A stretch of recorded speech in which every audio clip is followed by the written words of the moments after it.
It's Thursday, November 30th, 2023. Let's talk about the news. From The Guardian, all 41 Indian laborers rescued from collapsed tunnel. After 17 days stuck in a collapsed tunnel in the Himalayan mountains, 41 miners have been successfully rescued by a specialist team that was flown in to manually drill an escape hole. This has been an ongoing and emotional drama in the region, as it was anything but certain that these miners would be able to survive for this long in the road tunnel they were constructing, which partially collapsed following what seems to have been a landslide on early November 12th. An escalating series of rescue efforts wore on everyone involved, even as oxygen, food, water, and medical supplies were delivered to the miners through a small water pipe. A high-risk process, sometimes called rat hole mining, was what ultimately allowed them to escape through a vertical pipe just large enough for a human to wriggle through.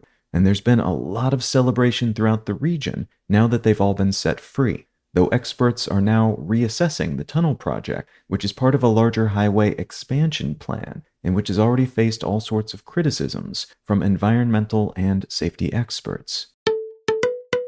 From BBC News, UAE planned to use climate talks to make oil deals. The United Arab Emirates team tasked with running the COP28 summit, which kicks off in Dubai today, reportedly planned and possibly still plans to use its position as host of the UN-backed climate meeting to strike oil and gas deals with other leaders, based on leaked documents obtained by the Center for Climate Reporting working alongside the BBC. This isn't terribly surprising, as the UAE's economy is heavily reliant on its fossil fuel exports, and though they've banged the drum about their purported renewables-related accolades, they will almost certainly remain reliant on those exports for a long while into the future. That said, this is being seen as a bit of a scandal, atop the earlier scandal of having an oil-focused nation and the head of that nation's state oil company hosting and running a climate change summit, as it suggests the summit may be more aligned with the priorities of fossil fuel interests rather than more holistic interests that,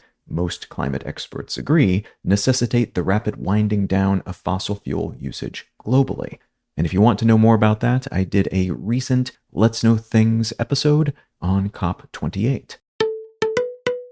And from Futurism, Sports Illustrated published articles by fake AI-generated writers. The publisher of Sports Illustrated, the Arena Group, saw its stock plunge by nearly 30% following allegations that they had published articles on the publication's website produced by AI and published under fake author bylines. Following questions by Futurism about what seemed to be AI-generated content and fake bylines, the images of the supposed writers also seemingly produced by AI, the Arena Group said they hired out the production of this content to a third-party vendor and have now fired that company, despite apparent assurances from the vendor that it did not provide AI-generated work. This new reporting suggests otherwise, but it's kind of a he-said-she-said situation at the moment. A slew of seemingly AI-generated work has now disappeared from the Sports Illustrated site, and this is just the most recent of numerous instances over the past year or so of mostly private equity-owned publications